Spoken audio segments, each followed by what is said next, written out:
Hi y'all, I'm Allison. Today we are moving on to our second stop in the Start and Stop Buddy Read of The Family Game by Catherine Steadman. So if you have not made it 46% of the way through this book, then you are going to want to sadly exit on out of here because we will be spoiling and speculating as we go. In fact, I will be reading this and reacting as I go. So far, we've been kind of getting the lay of the land with this book and getting to know our main characters. After checking all of the comments this morning, everybody is in agreement. I don't think there's a single outlier. We all find it really kind of creepy and off-putting that Harriet, our main character, our main leading lady, is like attracted to and flirting with her fiance's 65-year-old father. It's got an ew factor to it. I don't know what's going to come of this. I don't know where it's going to go and why. So, in fact, I got to get my names right. Actually, it's both of my Stacys. Y'all are thinking alike. Stacey L and Stacey S. Schultz. They both, are kind of questioning Harriet and Edward's relationship. Stacey S. noticed that, Harriet seemed kind of reluctant to agree to Edward's proposal when they were at Rockefeller Center. And Stacey L. thinks that there's something a little bit off on the relationship. She got a weird vibe to it as well. So Stacey Schultz brought up one more thing that I think is worth mentioning. And she was saying, she had to suspend belief because they were able to get in with the doctor's office on Thanksgiving as soon as she found out she was pregnant. But, Stacey, and I said this in the comments, I think you got to factor in the billionaire aspect of it, because I would assume they probably have just people in their pockets. They probably have, they can call a doctor up at a moment's notice. They can call a lawyer. They can fly anywhere they want. Other people work around their schedules. That would be my assumption. So I didn't really have an issue with that, because he said, I'll call my doctor. And it might literally be that family's doctor. That guy just may be on call and, live a life of leisure until somebody in the family needs him. At least that was what I assumed immediately. Yeah, so let me know. What do y'all think? Do you agree that, it wouldn't be unheard of for them to get in with a doctor that quickly? Or are you like Stacey going, wait a minute, how'd you pull that off? So I'll be curious to get y'all's opinion on that one. I think that was the main points from the comments. We were all pretty much on the same page, literally, because we synced it up.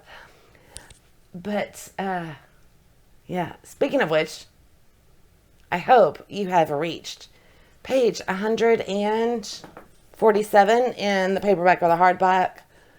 Audio, y'all should be about 5 hours. And Kindle, I think you're only a couple of pages off from me. So hopefully everybody has reached our magical paragraph, because I am going to go get comfy and dive back into the book. I'll be honest, I'm beat today, so we'll see how well my brain is working to do this. I think I've been burning the candle on both ends for so long that it's starting to catch up with me. So hopefully I get this out on time. I don't know. We'll all find out together when it's published. Okay, let's go find a spot and read up to the next stopping point. Hi, girl. We gotta rotate the camera. Let's see if I can get some room on the couch. I don't know if that's gonna happen. I couldn't find the reading glasses I wanted. It's how lazy I am. I didn't want to look around, so I'm using a different pair. That is the wrong strength, and they're broken. And who's got time for that? They're also very dirty. I thought I just removed my bookmark. Okay, we're good. So let's get back in and see. I really hope this flirtation, whatever is going on between Harriet and Robert, I hope that doesn't take over the book, because, ew. Okay, I'm going in. Oh, that's right. We're finding out about the night that her parents, what happened to them. I forgot that's where we stopped last time. We're going to try this again. It's later. It's only about like 6 o'clock. My brain just wasn't here. I was so exhausted. And all afternoon I kept putting off a nap. I think I would have been better off if I had just taken that nap. I hate days like that because it's just wasted. All right, so I'm finally going to start reading this. I matched the couch. That's right. We left it with Robert and Harriet talking in his study. The lighting in here is terrible. It still just really skeeves me out that, they're flirting with each other. And she actually says, I'm game and so is he. Anything could happen. It's our future father-in-law. I'm sure Edward would just be thrilled to know that she's thinking that way. Could you imagine how mortified you would be if you took your fiance home to meet your parents to find out that they were actually lusting after you? If I brought a boyfriend home or fiance and I found out he had the hots for my mom, so many levels of wrong. So the ring, her engagement ring from Edward's grandmother is significant to Robert too. Another layer of ew. And, she immediately wonders whose idea it was to give it to her. I hope I'm reading a lot more into all of that than there actually is. I hope that's not going to become a theme. Is it hero worship or is it lust? I hope it's just hero worship. I'm really beginning to not like Harriet. She's disappointed. All of it was to get to Edward. That's her fiance. That's the man she's supposed to be in love with. And she's disappointed that, her presence might return him to his family. And if you think about this, I can't imagine going to my fiance's parent, whether it's the mother or the father, the first time you meet them, after having, a 5-10 minute conversation, and saying, you're willing to put up with me because you need him. Of course.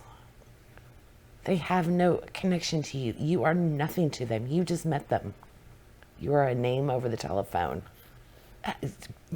I'm baffled.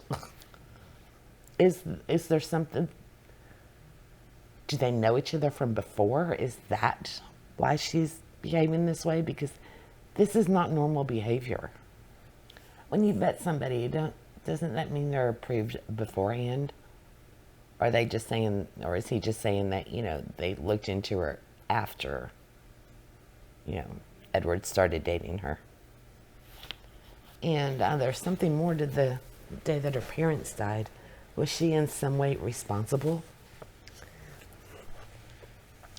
So I don't know, is he actually hitting on her, or is she just delusional and she thinks any interest in her,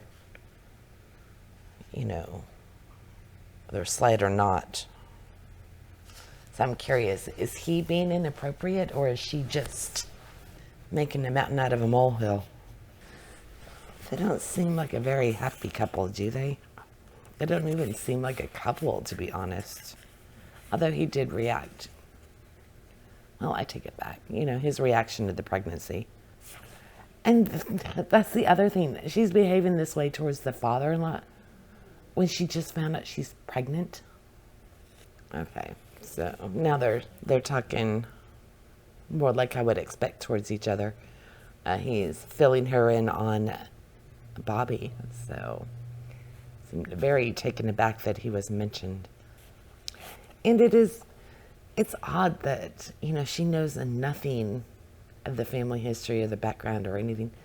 Although I guess if you're estranged from your family, you're not necessarily going to be talking about them.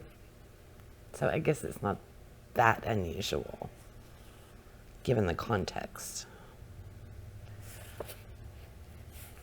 Okay, I don't know that I'm buying this. If he's 18 and his older brother passes away, that child would have had a history. How you would not be able to keep that off of the internet. You know, assuming what, he probably died at the age of 20.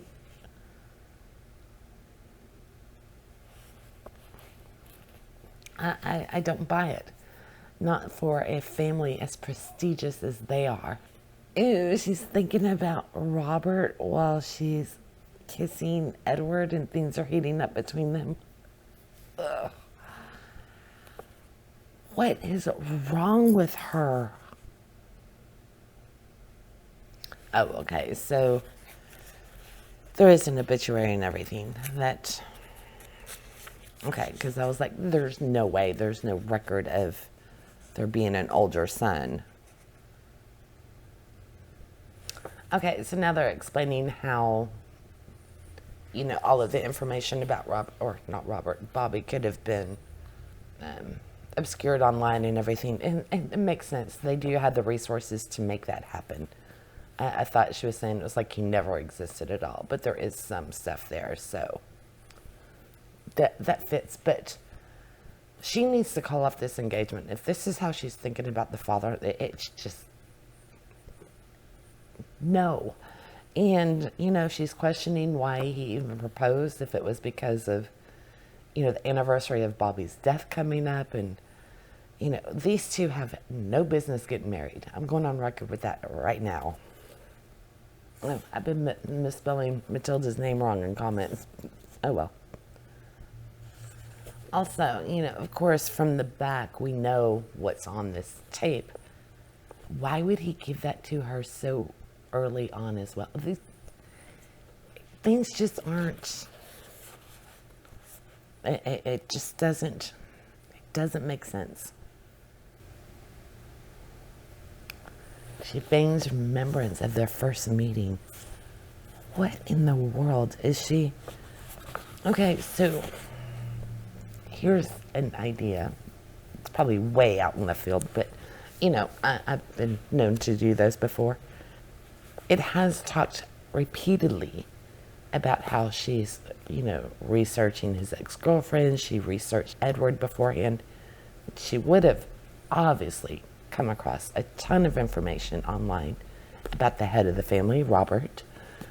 She would have seen pictures of him. She probably knows everything there is that she possibly can about him. Was she kind of like using Edward to get to Robert? Has he been her end goal all along? If so, that's just 10 levels wrong, but that's almost how it feels. Like Edward's just a stepping stone to her ultimate goal. What do y'all think? She calls it a little odd, an infatuation. I'd say it's like borderline obsession. And I don't know that I buy that it's just early pregnancy, hormones, and novelty. I've been pregnant before. It never made me act this way. What do y'all make of the guy in the baseball hat on the subway? Weird carriage. We don't call them carriage. It's a subway car, right? Oh.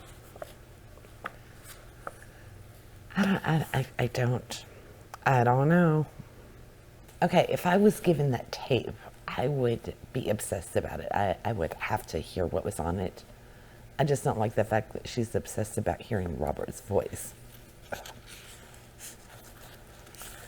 Now, if your father-in-law was Harrison Ford, then, you know, that's a whole nother story. But we won't go there. Or Sean Connery, or, yeah. It's just not fair. Men age better, you know.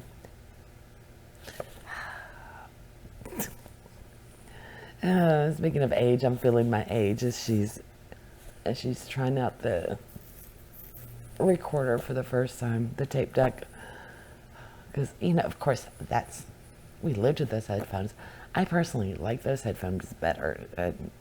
Earbuds, they hurt my ears, you know, the little ones. I prefer an over-the-ear. I guess she doesn't know you can protect a tape from being recorded. They had these little plastic pieces. You just pop that off, and then when you went to hit the record button, if that stop point wasn't there, it would just go too far and you couldn't record over it. So, we were smart enough to protect our tapes from being accidentally recorded over, which it seems like Robert would have popped those off years ago.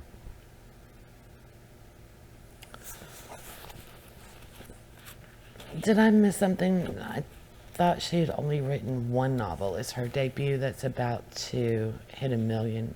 Well, I guess that could have been, because she's done another book since then.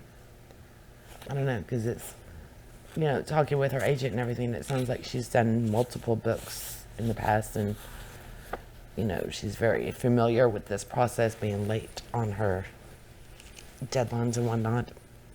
Oh, and that's something I meant to bring up. I wasn't thinking clearly earlier. The Hallbeck family owns the publishing company, right? Did Robert or Edward or somebody actually propel her book up the best-selling list? Did they pull some strings to make sure that she would be of the right caliber to marry into the family? So, just a thought. Fleeting thought I had the other day after, we did the first part. So, I wonder. This family dynamic is weird. She just had the phone call about Christmas with the mother. And, it's just weird. But maybe that's the whole point. I guess it's supposed to be. She sent a housekeeper over without... Well, it'd be nice having a housekeeper. I don't know how I would feel about my future mother-in-law just sending one over without, getting my okay first. I don't think I would like that very much. Yeah.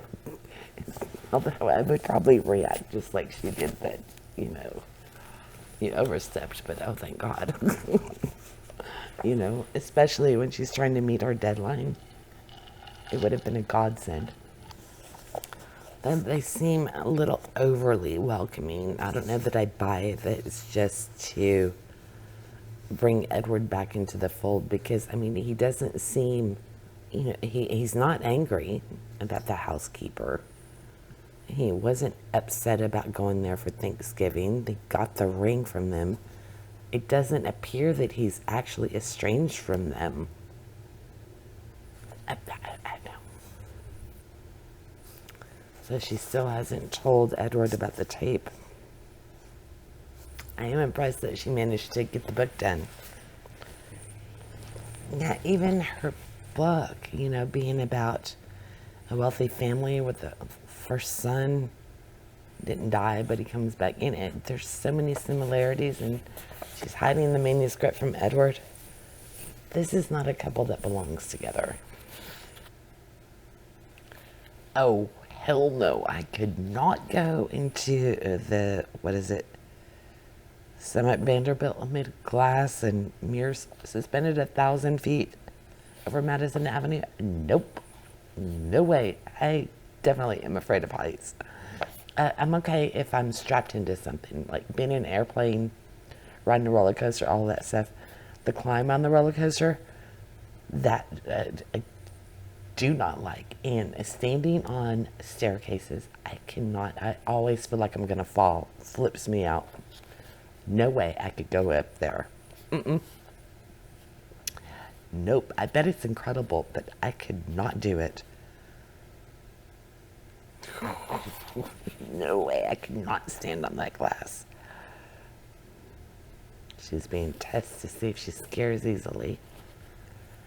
What are they up to? Because, I keep forgetting the family game. So, they have an ulterior motive with her. I do like Lila, though. I will say that. I like her upfront personality. At least a little bit that we've seen of it. Is this Krampus knock? The German celebration that Fiona's calling about? Does that have anything to do with Krampus? That horror Christmas thing. Battery operated flashlight, maybe. I'm curious what this is. I wonder if I should know this. Okay, so I was right. It is Krampus. Okay. I do like that when she's reading about the lore of Krampus. Drag them to hell. Jesus, actual Christ. I would have to agree.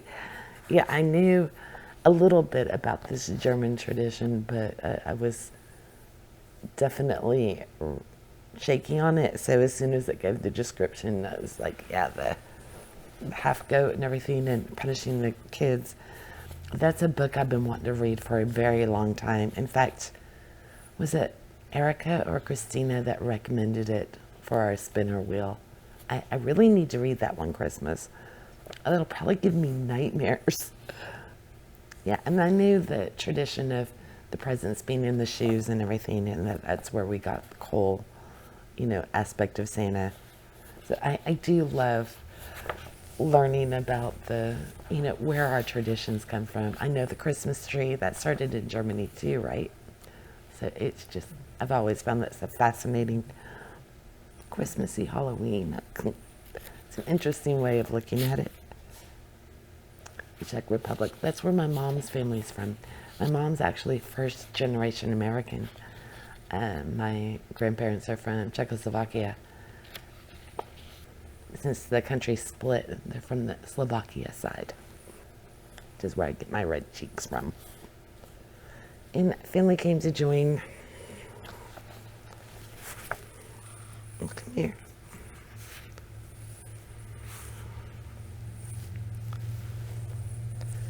I'm using the ring light so I can see my book. That's why I'm having to read all hunched over, because I've got it tilted so the light will shine on the page. It seems like she doesn't really know Edward at all. His whole past is a mystery to her. Oh, is Mitzi the great-grandmother? Yeah, okay. I don't like the fact that she immediately shut down the tradition of continuing Krampus with their kids. Of course they should continue it if it's been going on in the family for that long. So I just don't think I like Harriet very much. And that's okay. Sometimes you need the characters that you don't like. Yeah, and they're just as interesting as the ones that you cheer for. Of course, and again, it has to give back to her obsession with Robert. Just when it gets away from that and I forget about it and really start enjoying it, it comes back up. Oh, so she did do something bad. Did she cause her parents wreck? She was 11. I wonder what she's talking about. What I did on the side of the road on a cold morning. So yeah, she did something really bad. Okay, so I'm at the tape. It hit the sidewalk at 30 miles an hour, and that is not a drug interaction, from two drugs together. Is he pushed out a window? Okay, so he addresses Harriet directly, and Robert's saying that wasn't the first. So he's killed before to keep things quiet, protect his family. And then he calls out Harriet directly on the tape. Except I thought this was an old tape, that he recorded way back. Take this as you find it. My family will protect itself. Know that. So, okay. He knows what she is and what she's capable. He won't let me hurt his family. Okay, so this is where it starts getting mysterious. So I wonder if she's still gonna, fantasize about Robert now. Okay, so, after her conversation with her connection with the police, hashing out what this theoretical character would do in her book, how the supposed killer, the one who gave over the tape and confessed, is old money establishment. And the cop was like, oh, that's a whole new ball game, because they're going to be able to have their hands in everything. Yeah, he's saying she can't tell the police, can't be sure the whole thing isn't a scare tactic. She's got to be careful who she trusts. Anything could get back to him because there could be leaks in departments, hired hands. You got it one false step and she's toast. So she's already suspecting that she's being followed by the guy with the ball cap. And Eleanor, Edward's mom, sent over the housekeeper to the house. So now there's somebody in the house too, keeping an eye on her. Somebody's following her whenever she's going out to see what she's going to do with this information that she gets from the tape. So they're already keeping tabs on her. So is it a test? Because he could easily, take the true facts. She saw a picture of a suicide with a tent in front of the building. Doesn't necessarily have to be that it was Bobby. The nanny was a blonde. She was there. She quit after Bobby's death, and now there's no trace of her. It could be just using real life events and people and twisting it to a fictitious tale to test Harriet to see what she will do with this information. So it could go either way. I'm really starting to enjoy it now that we've, gotten to the, game part of it. Okay, that was a weird email exchange with the nanny. Celebrating already, but how does she know that that's really Samantha? So, it seems like Krampus night. I have a feeling it's going to be Robert dressed up as Krampus, of course. And I guess things are going to get a little tense, because Fiona was surprised that Edward agreed with Harriet going to the Krampus celebration, knowing that she's pregnant. I just reached the paragraph. So Robert was sitting there on the couch. Okay, the book is definitely picking up. So yeah, I'm liking the book. I'm assuming her infatuation with Robert is going to come to a screeching halt. And we're about to start getting some theories going. I definitely think the housekeeper was planted to keep an eye on her. What she does with this tape and information and everything. And the guy in the ball cap is following her to, again, keep tabs on her movements outside of the house.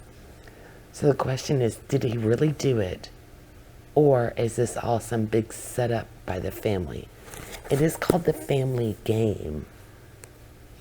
Is this like an initiation into the family to make sure that, the members of the family will close ranks when necessary and, keep their business amongst themselves? In big, powerful family, that I don't think would be unreasonable. They could be selling the family's day-to-day life, just their little squabbles to the tabloids and things like that, So there's a big risk for anyone famous, really, to open up their home and their private life to an outsider, somebody new. So I don't know. Am I giving them too much credit? I am enjoying it. I'm really enjoying it now. I still think Edward and Harriet should not be together as a couple. I don't buy that relationship. We need our next stopping point.